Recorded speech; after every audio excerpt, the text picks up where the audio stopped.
لکھا فریسیوں کے خمیر اور ہیرودیس کے خمیر سے ہوشیار رہنا. 16ویں آیت کہتی ہے وہ آپس میں چرچا کرنے اور کہنے لگے کہ ہمارے پاس روٹی نہیں. سو یسوع مسیح نے نہ صرف ان کو حکم دیا بلکہ یسوع مسیح نے ان کو آگاہ کیا. یسوع مسیح نے ان کو الرٹ کیا کہ فریسیوں کے خمیر، کس کے خمیر سے؟ فریسیوں کے خمیر اور ہیرودیس کے خمیر سے ہوشیار رہنا، یعنی اس سے آگاہ رہنا، اس سے بیدار رہنا، الرٹ رہنا. سو اگین جو تھوڑی دیر پہلے جو ہے وہ میں نے بات کی کہ خمیر پہ اگر ہم لوگ بات کریں تو اس کی یہ کوالٹی ہے کہ وہ اثر انداز ہوتی ہے. تو یسوع مسیح جو ہے وہ یہاں پہ جو یہ لفظ سمبولکلی خمیر لفظ استعمال ہوا ہے، یہ بیسکلی اس فورس کا ذکر کیا جا رہا ہے جو اثر انداز ہوتی ہے. نہ صرف یا ان دوسرے الفاظ کے اندر جو ہے وہ ہم اس کو کہہ سکتے ہیں یہ انفلوئنس کی بات کی جا رہی ہے، اثر کی بات کی جا رہی ہے.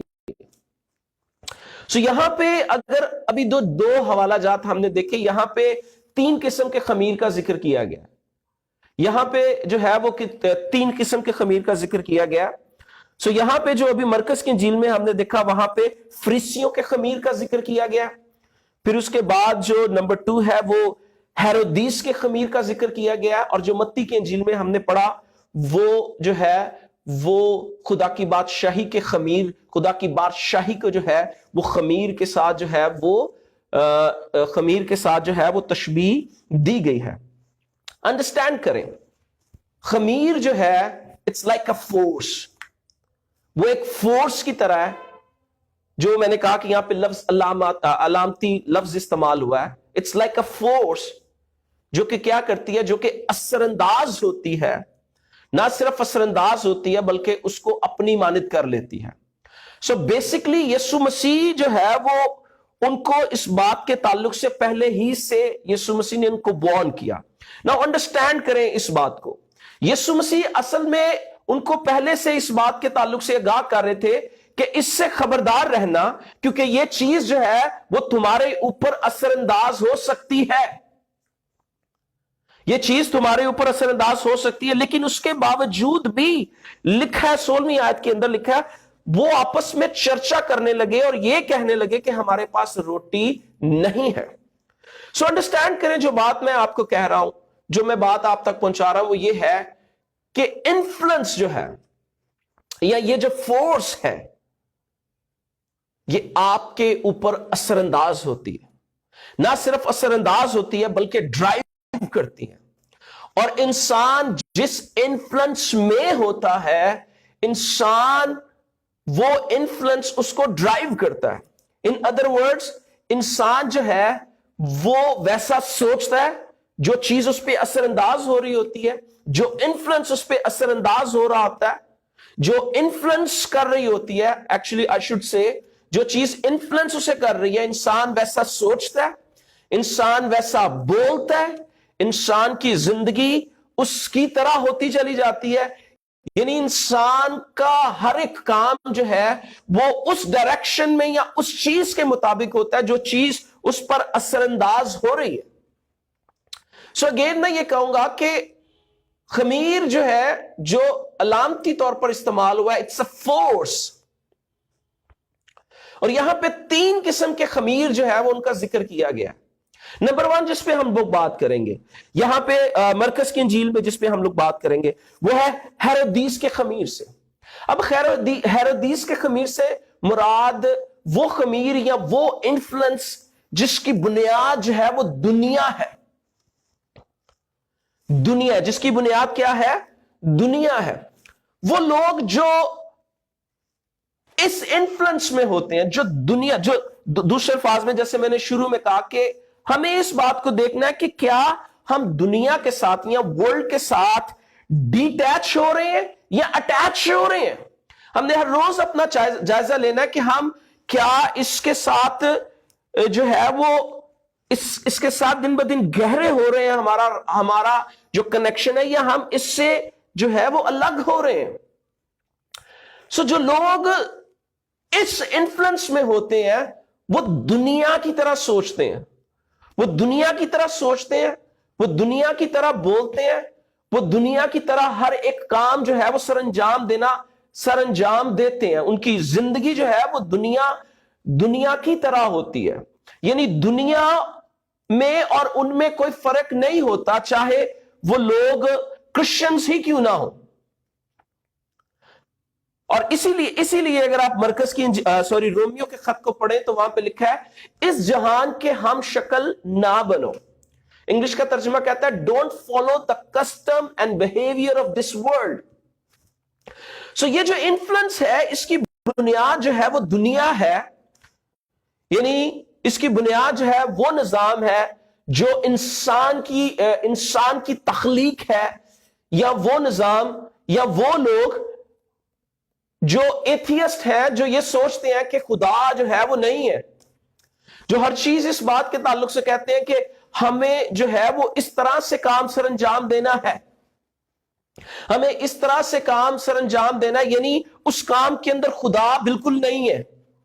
جو اس بات پہ بلیو نہیں کرتے کہ خدا سے سب کچھ ممکن ہے اور خدا کر سکتا ہے، جو یہ کہتے ہیں کہ نہیں ہمیں بہت پریکٹیکل ہو کے ہر چیز کو سوچنا ہے. اور اگر میں اس سٹوری کی بات کروں یا ان یاد کی بات کروں تو وہ لوگ ایسا سوچتے ہیں کہ نیکسٹ ٹائم جب آپ جاؤ تو آپ کے پاس روٹی جو ہے وہ ہونی چاہیے.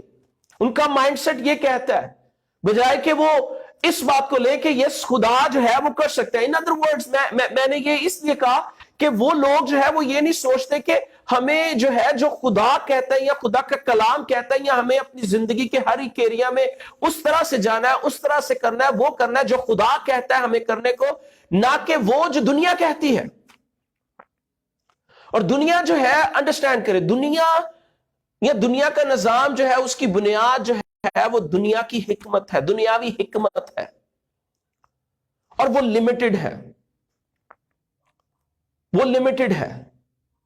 اور دنیا کے ساتھ جڑے رہ کے ہم خدا کو سمجھ نہیں سکتے، ہم خدا کا اپنی لائف میں ایکسپیرینس نہیں کر سکتے، ہم سپرنیچرل کا ایکسپیرینس نہیں کر سکتے، اور نہ ہی ہم اس چیز کے لیے سٹیپ آؤٹ ہو سکتے ہیں کہ ہم اپنی صورتحال کے اندر خدا کو اجازت دیں کہ خدا سپرنیچرلی ہمارے لیے موو کرے اور ناممکن کو ممکن بنائے. آمین. اگر آپ دوسرا کرنتھیوں اس کا 4 باب اور اس کی 4 آیت کو پڑھیں تو وہاں پہ لکھا ہے اس جہان کے خدا نے ان کی عقل کو اندھا کر دیا ہے.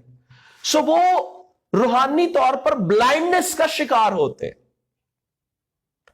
اور خدا جو ہے وہ ان کی زندگی میں جو ہے وہ خدا نام کی کوئی چیز نہیں ہوتی. سو اس لیے اس بات کو انڈرسٹینڈ کریں. سو یسوع مسیح نے جو ہے وہ ان کو پہلے سے خبردار کیا کہ یہ چیز جو ہے وہ ان پر اثر انداز ہو سکتی ہے، لیکن اس کے باوجود لکھا ہے کہ وہ آپس میں چرچا کرنے لگے کہ ہمارے پاس روٹی نہیں. سیکنڈ انفلوئنس جو ہے وہ یہ کہتا ہے، وہ یہاں پہ جو ہے جو شروع میں لکھا ہے فریسیوں کے خمیر. اب یہ جو انفلوئنس ہے اس سے مراد جو ہے وہ ریلیجن ہے. آج بہت زیادہ لوگ جو ہے وہ ریلیجس مائنڈڈ ہے، مذہبی ہیں. دیکھیں میں آپ کو ایک بات بتاؤں، مذہب آپ کو کچھ نہیں دے سکتا. مذہب سوائے جو ہے وہ آپ کو خدا سے، آپ کے اور خدا کے درمیان جو ہے وہ رکاوٹیں کھڑی کرنے کو، یا خدا آپ کی زندگی میں بہت دور لے کے جانے کو اس سے کچھ نہیں کر سکتا.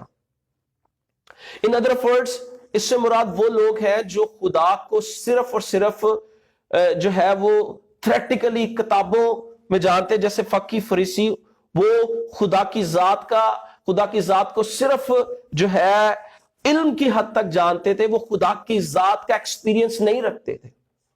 اور ریلیجن جو ہے وہ ہمیں اس ڈائریکشن میں نہیں لے کے جاتا کہ ہم جو ہے وہ صرف خدا کا علم نہ رکھیں، بلکہ خدا جو ہے وہ ہماری زندگی کے اندر الائیو ہو. جو مذہب ہے وہ رسموں اور روایات کی بات کرتا ہے، رسموں اور روایات کی، طریقہ کار کی، کس طرح سے ہم خدا تک پہنچ سکتے ہیں، کس طرح سے ہم خدا کو خوش کر سکتے ہیں، کس طرح سے ہم خدا سے حاصل کر سکتے ہیں. سو یہ چیز جو ہے، یہ چیز بھی ہماری زندگیوں پر جو لوگ اس انفلوئنس میں ہوتے ہیں، وہ لوگ بھی جو ہے وہ جو لوگ اس انفلوئنس میں ہوتے ہیں، یہ انفلوئنس بھی ان کی زندگی پر بہت اثر انداز ہوتا ہے۔ ان ادر ورڈز، جس طرح میں نے کہا کہ یہ چیز آپ کے ذہن پر اثر انداز ہوتی ہے، یعنی آپ کی سوچوں پہ، آپ کے بولنے پہ، آپ کے رویوں پہ، آپ کا جو بھی زندگی کا نظام ہے، زندگی کس طرح سے گزارتے ہیں، وہ جو ہے وہ اس پر بری طرح سے اثر انداز ہوتی ہے۔ اور یہ جو انفلوئنس ہے یہ بہت خطرناک ہوتا ہے۔ ان ادر ورڈز، اس لیے یہ خطرناک ہوتا ہے کیونکہ یہ چیز جو ہے یہ آپ کو خدا سے دور لے کے جاتی ہے، نہ کہ خدا کے قریب لے کے آتی ہے۔ ریلیجن جو ہے وہ خدا تک پہنچنے کی بات کرتا ہے، جبکہ بائبل ہمیں یہ کہتی ہے خدا خود جو ہے وہ آپ کے پاس آیا ہے۔ آمین۔ نہ صرف وہ آیا ہے بلکہ اس نے اپنے بیٹے کو بھیجا اور اس کے بیٹے نے قیمت ادا کی ہے۔ آمین۔ سو جو شخص مذہب کے انفلوئنس میں ہوتا ہے وہ کبھی بھی خدا کے کلام کو جو ہے وہ حقیقت کے طور پر اس طرح سے نہیں لیتا کہ یہ کلام جو ہے یہ میری زندگی کے اندر پورا ہو سکتا ہے۔ اس کے لیے یہ کلام مقدس ہو سکتا ہے، وہ یہ کہے کہ وہ مقدس کلام ہے، ہو سکتا ہے کہ وہ اس کی کلام کو عزت بھی دے، لیکن جب بات آتی ہے کہ اس کلام کی جو حقیقتیں ہیں ان میں جینے کی، تو وہ چیز وہ اپنی زندگی میں مس کر دیتے ہیں، اور یہ چیز جو ہے یہ خدا کو محدود کر دیتی ہے۔ جس طرح اگر میں آپ کے لیے حوالہ پڑھوں گا مرکز کی انجیل، اس کا 7واں باب اور اس کی 13ویں آیت کو اگر آپ پڑھیں تو وہاں پہ لکھا ہے، یوں تم خدا کے کلام کو اپنی روایت سے جو تم نے جاری کی باطل کر دیتے ہو۔ آمین۔ سو یہ انفلوئنس جو ہے یہ ایک خطرناک انفلوئنس ہے۔ بالکل بڑی ایک زبردست اگزامپل جو ہے وہ ہمیں مرکز کی انجیل اور اس کا جو ہے وہ 8واں باب، اس کا 7واں باب، اس کا 6واں باب اور اس کی جو ہے وہ پہلی آیت سے میں آپ کے لیے پڑھوں گا۔ یہاں پہ لکھا ہے، اگر آپ توجہ سے دیکھیں اور آپ اس پہ غور کریں، لکھا، پھر وہاں سے نکل کر وہ اپنے وطن میں آیا اور اس کے شاگرد اس کے پیچھے ہو لیے۔ جب سبت کا دن آیا تو وہ عبادت خانہ میں تعلیم دینے لگا اور بہت لوگ سن کر حیران ہوئے۔ اگین یہاں پہ دیکھیں، جو لوگ مذہب کے انفلوئنس میں ہوں گے، جب خدا موو کرے گا تو وہ اس سے حیران ہوں گے۔ لکھا ہے، بہت لوگ سن کر حیران ہوئے اور کہنے لگے کہ یہ باتیں اس میں کہاں سے آئی اور یہ کیا حکمت ہے جو اسے بخشی گئی اور کیسے معجزے اس کے ہاتھ سے ظاہر ہوتے ہیں۔ یعنی جو ہے وہ مذہب جو ہے وہ خدا کی ایک فرق پکچر جو ہے وہ بیان کرتا ہے، جبکہ جو بائبل کا خدا ہے وہ فرق ہے۔ بائبل کا خدا جو ہے وہ قدرت سے بھرا ہوا ہے، اس کے لیے لکھا ہے خدا سے سب کچھ ممکن ہے، کوئی چیز اس کے لیے ناممکن نہیں ہے۔ اس لیے لکھا ہے جب یسوع مسیح جو ہے وہ اپنے علاقہ، اپنے وطن میں گئے اور انہوں نے منادی کرنا شروع کی، اور جب انہوں نے کلام کو سنا، کیونکہ اگر آپ اناجیل کو پڑھیں تو وہاں پہ بھی یہ لکھا ہے کہ وہ لوگ حیران ہوئے۔ وہ لوگ کیا ہوئے؟ وہ حیران ہوئے، کیونکہ یسوع مسیح کی تعلیم جو ہے تھی وہ صاحب اختیار کی طرح تھی۔ اور وہاں پہ لکھا ہے، اگر آپ جو ہے وہ اناجیل کو ہی پڑھیں تو وہاں پہ ایک جگہ پہ لکھا ہے کہ وہ لوگ حیران تھے کیونکہ یسوع مسیح بدروہوں کو حکم دیتے تھے اور بدروہیں اس کا حکم مانتی تھی۔ اسی یہاں پہ لکھا ہے کہ وہ اس کی حکمت سے اور جو معجزے اس کے ہاتھ سے ہو رہے تھے وہ اس سے حیران تھے۔ اور لکھا ہے، آگے لکھا ہے، کیا یہ وہی بڑھئی نہیں جو مریم کا بیٹا اور یعقوب اور یوسیس اور یہودا اور شمعون کا بھائی ہے، اور کیا اس کی بہنیں یہاں ہمارے ہاں نہیں؟ پس انہوں نے اس کے سبب سے ٹھوکر کھائی۔ سو بجائے کہ انڈرسٹینڈ کریں، بجائے کہ جب خدا اس کے وسیلہ سے کام کر رہا ہے تو وہ اجازت دیں کہ خدا جو ہے وہ کام کرے، وہ اس کو یوں لے رہے ہیں، وہ یسوع مسیح کو یوں لے رہے ہیں کہ یہ وہ بڑھئی، یوسف بڑھئی کا بیٹا نہیں؟ کیا اس کی بہنیں ہمارے گھر نہیں؟ کیا اس کا بھائی فلاں نہیں ہے؟